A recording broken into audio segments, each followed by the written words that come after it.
సీమ నేతల్లో అసహనం ఎక్కువైందా? రాయలసీమ నేతలకి తీవ్ర ప్రభావం. జగన్ గత నిర్ణయాలపై అసహనం ఇప్పటికైనా మారాలని విన్నవింపులు. వైసీపీకి ఇటీవల జరిగిన ఎన్నికల్లో దారుణ ఓటమిని చవిచూసింది. అయితే ఈ ఎన్నికల్లో ఓటమికి ప్రధాన కారణం జగన్ అని చెప్తున్నారు రాయలసీమ జిల్లాకు చెందిన నేతలు.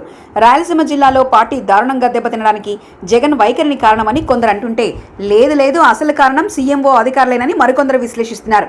జగన్ ఓటమి తర్వాత వరుసగా పార్టీ మీటింగ్లు పెడుతున్న రాయలసీమ జిల్లాకు చెందిన నేతలు మాత్రం దూరంగానే ఉన్నారు. వాళ్ళు పెద్దగా పాల్గొనడం లేదు. అలాగని వాళ్ళు ఊరికే ఉండడం లేదు. ఏదో ఒక యూట్యూబ్ ఛానల్కు ఇంటర్వ్యూ ఇస్తూ తమలో ఉన్న అసహనాన్ని వెలగక్కుతున్నారు. ఉత్తరాంధ్రలో ఓటమి పాలయ్యారంటే అందుకు వేరే కారణాలున్నాయి. ఉభయ గోదావరి జిల్లాలో ఓటమికి పవన్ ప్రభావాన్ని సరిపుచ్చుకొని నేతలు తమకు తాము సర్ది చెప్పుకుంటున్నారు. కోస్తాంధ్రలో అమరావతి రాజధాని ప్రభావం, కమ్మ సామాజిక వర్గం పొలరైజ్ అయి అంతా ఒకటవ్వడం పార్టీ దారుణ ఓటమికి కారణంగా చూడాలి. ఇక నెల్లూరు, ప్రకాశం జిల్లాలోనూ ఇంతటి ఓటమిని ఊహించలేదు. కానీ అనేక కారణాలు తమ ఓటమికి కారణాలని చెప్తున్నారు. అయితే నెల్లూరును రాయలసీమ జిల్లాగానే చూడాలి. పేరుకు రాయలసీమ జిల్లాలు 4 అయినా నెల్లూరును ఖచ్చితంగా సీమలో కలుపుకోవాల్సింది. కానీ కర్నూలు, కడప, చిత్తూరు, అనంతపురం, నెల్లూరు జిల్లాలో ఓటమి మాత్రం జగన్ వల్లనేనని అక్కడ నేతలు కుండబద్దలు కొడుతున్నారు. ముఖ్యంగా జగన్ సొంత జిల్లా అయిన కడపలో ఎప్పుడూ ఈ పరిస్థితి లేదు. ఎప్పుడో ఎన్టీఆర్ పార్టీ పెట్టినప్పుడు తప్పించి మిగతా ఎన్నికల్లో కాంగ్రెస్, ఆ తర్వాత వైసీపీ కడప జిల్లాలో సత్తా చాటాయి.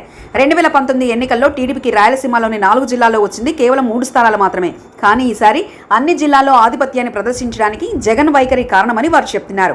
జగన్ గ్రౌండ్ లెవెల్కు రియాలిటీకి దూరంగా ఉండడంతో పాటు ప్రధానమైన సామాజిక వర్గం రెడ్లను కూడా దూరం చేసుకున్నారంటున్నారు. ధర్మవరం మాజీ ఎమ్మెల్యే కేతిరెడ్డి నుంచి అందరిది ఇదే మాట. జగన్ పూర్తిగా సీఎంఓ అధికారులతో ఆధారపడి ఆ ప్రాంత నేతలను పట్టించుకోకపోవడం వల్లనే ఇంతటి పరిస్థితి తలెత్తిందని వారు కుండబద్దలు కొట్టేస్తున్నారు.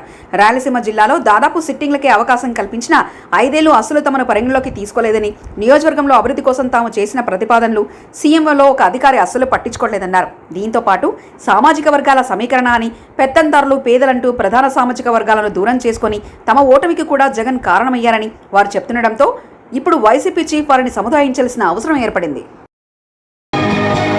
మరిన్ని కథనాల కోసం సబ్స్క్రైబ్ చేసుకోండి మీ అక్షర శిల్పం.